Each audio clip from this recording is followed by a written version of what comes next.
Mayor شرافت نے لاہور سے بڑی اعلیٰ ریلی نکالی اور کوئی باقی قابل ذکر لوگ نظر نہیں آئے. 40-50 MNAs MPs اب کچھ تھوڑے تھوڑے نظر آ رہے ہیں اکا دکا. لیکن جیلم میں نظر آیا تحریک انصاف کا ذیشان حیدر, کبیر والا میں ضلعی صدر نظر آیا شہباز احمد خان سیال, صادق آباد میں چودھری سجاد احمد نظر آیا. اس کے علاوہ کوئی خاص ریلیاں نظر نہیں آئیں.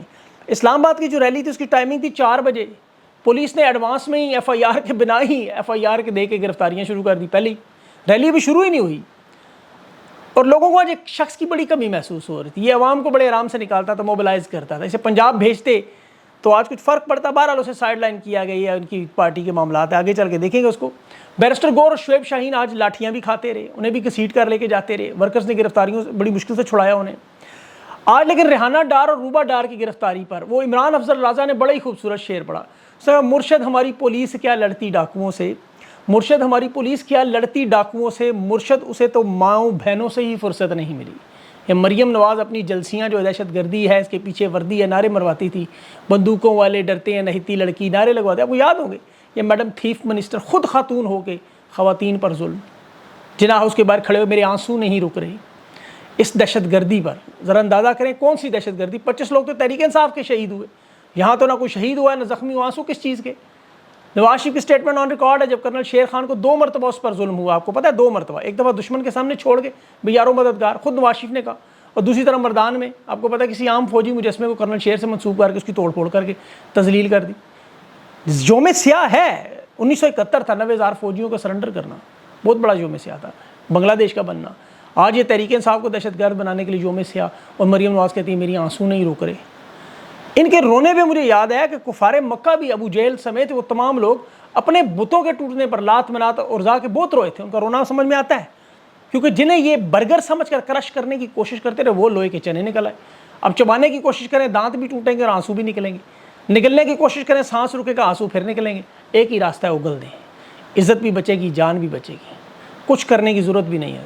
سمجھدار لوگ ہیں. رانا ثناء اللہ دیکھیں شہباز شریف کی کابینہ نے نگران حکومت کی رپورٹ کہ تحریک انصاف دہشت گرد جماعت ہے 9 مئی کے واقعات میں سے بین کریں. رانا ثناء اللہ نے کہا اس میں کرداروں کی نشاندہی نہیں ہے, یہ غیر تسلی رپورٹ ہے, روایتی رپورٹ ہے, ایک دستاویزات ہے. یہ کوشش کر رہے ہیں تحریک انصاف کو کسی طرح دہشت گرد جماعت بنا کے قلعدم کریں, لیکن ہو نہیں سکتا. عدالتی فیصلوں کی بنیاد پر اب معاملات ادھر چلے گئے. اور آپ کو پتہ ہے ابھی لاہور ہائی کورٹ کے بھی جو چیف جسٹس ہیں اور اسی طرح باقی ججز جو ڈٹ کے کھڑے ہیں ابھی 9 مئی کے ملزمان کے جو ٹرائل انسداد دہشت گردی کی عدالتوں میں, اس میں انہوں نے 5 بہترین جج لگائے ہیں جو دہشت گردی کی دفعات ہی نہیں لگانے دے رہے. اسی لیے chief justice Lahore high court سے سخت ناراض ہیں. دوسرا بھی ٹریبونل جو ہو رہے ہیں ان کے 5 مزید ججز وہاں دے دیے انہوں نے, جہاں انہوں نے 2 مانگے وہاں 9 دے دیے, 7 دے دیے مزید. تو عمران خان کے ساتھ اگر یہ کہتے ہیں بار بار 7% لوگ ہیں تو پھر ڈر کس چیز کا؟ یہ تو پنجاب کے 7%, خیبر پختونخوا کے 7% تو نظر آ رہے ہیں, 3 کروڑ آبادی کا 7%. یہ پنجاب میں کون ہے, کیوں ڈرتے ہیں؟ اپنا کھول دے ٹویٹر اکاؤنٹ. پنجاب میں دیکھیں چاہے لاہور ہو, پنڈی, فیصلہ آباد, گوجرانوالا, یہاں پولیس کی ریاست گردی. KP میں کوئی نہیں نظر آتی. کیوں؟ آزاد کشمیر میں کیوں اتنی صورتحال خراب؟ وہاں وہ وزیر اعظم کیسی باتیں کر رہا تھا. 11 مئی کے احتجاج کی وہ تیاری کر رہے ہیں ڈڈیال میں, اسسٹنٹ کمشنر پر پھر لوگوں نے وہاں تشدد کیا, ویگو ڈالا پکڑ کے الٹ دیا, وہاں میرپور میں پھر علاقے بند کر دی, کیونکہ یہ وزیر اعظم انہیں تو دلا رہا تھا کہ سوشل میڈیا پہ باتیں کرتے ہو باہر آ کے دکھاؤ. پھر عوام نے دکھا دیا باہر آ کے. ادھر 7 مقبوضہ کشمیر ہے, ہندوستان میں الیکشن ہو رہے ہیں, نہ چھیڑیں بھارتی فوج وہاں حملہ کر دے گی, پھر کیا کرے گی؟ تو اس لیے اس چیز کا خیال کریں, احتیاط کریں. اب وہاں سول نافرمانی کی جیسے تحریک چل رہی ہے, لوگ غصے میں ناراض ہیں, تو لوگوں کو کیوں تنگ کرتے ہیں؟ آج عمران خان نے بھی عمر ایوب کے ذریعے پھر پیغام جو بھجوایا کہ 16 دسمبر 1971 سیاہ دن تھا, جو میں نے ابھی بات کی جنرل یحییٰ کے ایک فرد کے فیصلے پر. جس طرح لندن پلان بھی ایک فرد نے بنایا, یہ ادارے نے نہیں بنایا. خان ادارے کی بات نہیں کرتا, فرد واحد کی ہے کچھ لوگوں کی. خان نے یہ بھی کہا میرے اغوا کے درمیان جو فوجی ٹرکوں سے سادہ لباس میں لوگ اترتے رہے, فوجی ٹرکوں میں مظاہرین میں شامل ہوتے رہے, وہ کون تھے؟ ان کی CC فوٹیج لائیں سامنے, سارا ڈرامہ کھل جائے گا. ابھی آرمی چیف کا بھی یہ بیان جو سامنے آیا کہ یہ تاریخ کا سیاہ باب ہے, منصوبہ سازوں کردار سازوں کے خلاف کوئی بارے میں کوئی سمجھوتا نہیں ہوگا, ڈیل نہیں ہوگی, اور ہمارے صبر کو نہ آزمائیں, انصاف کے کٹہرے میں لائیں گے. یہ لوگ جو ہیں وہ مطلب برین واشڈ ہیں, ان کے کہنے کا مطلب ہے. یہ لاہور گیریزن میں جناح لائبریری کا افتتاح کر رہے تھے آج, اور وہاں باقاعدہ طور پر انہوں نے ڈیجیٹل میڈیا کو ڈیجیٹل دہشت گردی بھی کہا. دیکھیں یہاں بہت سارے صحافی ہمارے پاکستان کے بار بار امریکہ میں 6 جنوری کیپٹل ہل کا معاملہ پیش کرتے کہ دیکھیں جی وہاں پرتشدد کارروائیاں ہوئیں, سزائیں ملی. بالکل ملی, عدالتوں نے دی, جنہوں نے تشدد کی اور ملنی بھی چاہیے. لیکن وہ یہ نہیں بتاتے کہ امریکی فوج کی طرف سے کتنی پریس کانفرنس ہوئی، امریکہ کے آرمی چیف کا، بلکہ آپ کو تو نام بھی نہیں پتا ہوگا، کسی کو پتا ہے تو کامنٹ میں لکھ دے، میں آپ کو گارنٹی دے کہتا ہوں آپ میں سے کسی کو بھی نام نہیں پتا ہوگا امریکہ کے آرمی چیف کا، وہ مجھے خود نہیں پتا تھا، میں نے خود بعد میں دیکھا۔ اب ان کا سیاست میں کردار کوئی نہیں ہے، انہوں نے کیپٹل ہل کا معاملہ عدالتوں پہ چھوڑا، کسی سیاسی جماعت پہ الزام نہیں لگائے، کوئی بیانات نہیں دیے، انہوں نے سوشل میڈیا کو نہیں کہا کہ یہ ڈیجیٹل دہشت گرد ہیں، یا امریکی سیاستدانوں نے جس طرح ڈونلڈ ٹرمپ کے بارے میں بہت کچھ کہا کہ لوگوں کو ورغلاتا ہے، لوگوں کو ہپناٹائز کرتا ہے، لوگوں کو اس کی آنکھوں میں کوئی جادو ہے، بڑا کچھ سیاستدان، وہ سیاستدان کہتے ہیں، لیکن امریکی فوج کی طرف سے ڈونلڈ ٹرمپ کے بارے میں کبھی کوئی اسٹیٹمنٹ نہیں آئی۔ اگر کسی کو آئی نظر تو مجھے دکھا دیں۔ اس کے علاوہ جو باقی معاملات ہیں ان کی میں بات کروں، ایک تو پارلیمانی کمیٹی میں زین قریشی جو پارلیمانی لیڈر بنے تھے، انہیں شاید اب نہ رکھا جائے، کیونکہ زین قریشی شاہ محمود کے صاحبزادے ہیں اور وہ سینئر عہدیدار ہیں، پارٹی کے اندر موروثی سیاست کا بھی ایک تاثر ہے، اس وجہ سے لوگوں پارٹی کے جو باقی لوگ ہیں انہوں نے ذکر کیا خان سے۔ اعظم سواتی اور سالار کاکڑ بھی سیاسی اور کور کمیٹی جو ہے تحریک انصاف کو استعفیٰ دے رہے ہیں، اور وہ واٹس ایپ گروپ بھی کوئی چھوڑ گئے ہیں، ابھی اس کی کنفرمیشن مجھے کرنی ہے۔ اور شیخ افضل مروت کے بارے میں یہ خبریں انہیں سعودی شہزادے محمد بن سلمان کے دورے تک ایکٹیو نہیں ہونے دیا جائے گا، اس کے بعد ایکٹیو کریں گے۔ تحریک انصاف شاید کوئی بدمزگی نہیں چاہتی اور اس طرح کی شاید کوئی، لیکن شیخ افضل کی ٹویٹ آئی ہے کہ میں نے رات استعفے کا اعلان کیا اور عمر ایوب صاحب نے مجھے ہٹانے کے لیے خان کی ہدایات کی بات کر دی اور میڈیا نے فیصلہ بھی سنا دیا اپنا، لیکن شیخ افضل نے کہا میں کسی بیان پہ یقین نہیں کرتا جب تک خان سے ملاقات نہ ہو۔ یہاں علیمہ خان صاحبہ نے بڑی خوبصورت بات کہ یہ عہدوں کے لیے بچوں کی طرح لڑ رہے ہیں، انہیں تھوڑا سا سوچنا چاہیے خان کے لیے، ورنہ ہم اکیلے ہی لڑتے رہیں گے۔ عارف علوی کی ملاقات کی بھی بات ہو رہی ہے، پرانی ٹیم بھی لانے کی بات ہو رہی ہے، خان سیاسی انداز میں شاید ان معاملات کو حل بھی کرنا چاہیے۔ خان کے پاس دیکھیں بہت ادھوری معلومات ہوتی ہیں، ظاہر ہے اندر جیل میں۔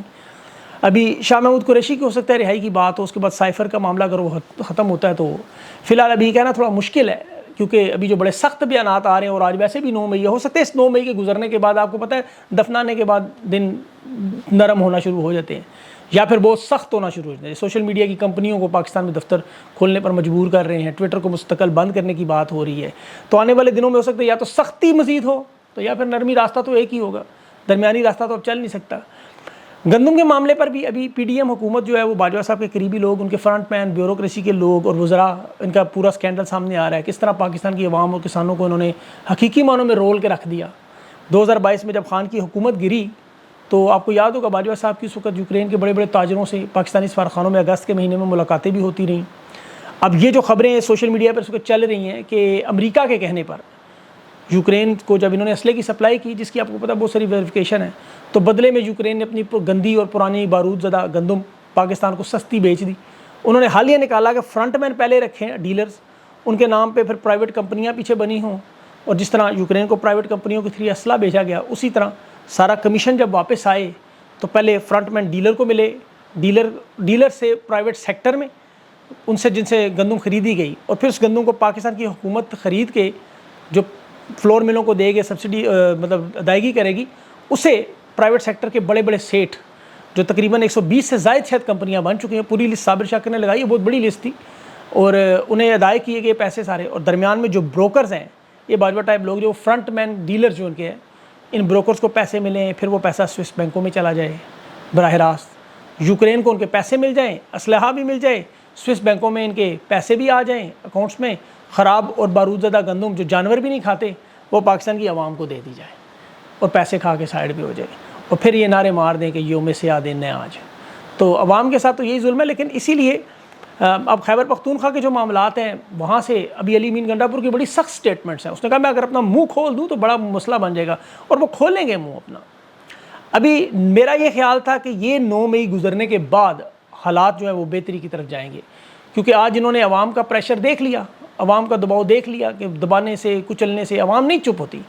ابھی دیکھیں نجم سیٹھی صاحب نے بڑی اہم بات کی ہے، انہوں نے کہا خان کے ساتھ یہ نوجوان طبقہ جو جڑ گیا ہے یہ نہیں ہٹ سکتا، اب یہ بالکل نہیں ہٹ سکتا، اس کا کوئی حل نہیں ہے، اس کا حل صرف ایک ہی ہے کہ آپ لوگوں کو پیچھے ہٹنا ہوگا۔ لیکن اب مجبوری سب سے بڑی یہ ہے کہ فیس سیونگ کا راستہ سمجھ نہیں آ رہا، اور ایسا یقین کریں حقیقت میں نہیں سمجھ آ رہا۔ آپ لوگ بھی سوچیں کہ اگر آپ کو کوئی فیس سیونگ کا راستہ نظر آئے کہ کس طرح دونوں پارٹیاں مطلب معاملات بھی حل ہو جائیں اور بیچ میں سے درمیانی راستہ بھی نکلا ہے، درمیانی راستہ نہیں سمجھ آ رہا کسی کو، مسئلہ یہ پھنسا ہوا ہے اس وقت۔ اس پر انشاءاللہ بھی تفصیل سے بات کرتے ہیں، تحریک انصاف کے رہنماؤں سے ان سے پوچھتے ہیں ان کے ذہن میں کیا چل رہا ہے۔ اپنا خیال رکھیں، مجھے اجازت دیں، اللہ حافظ۔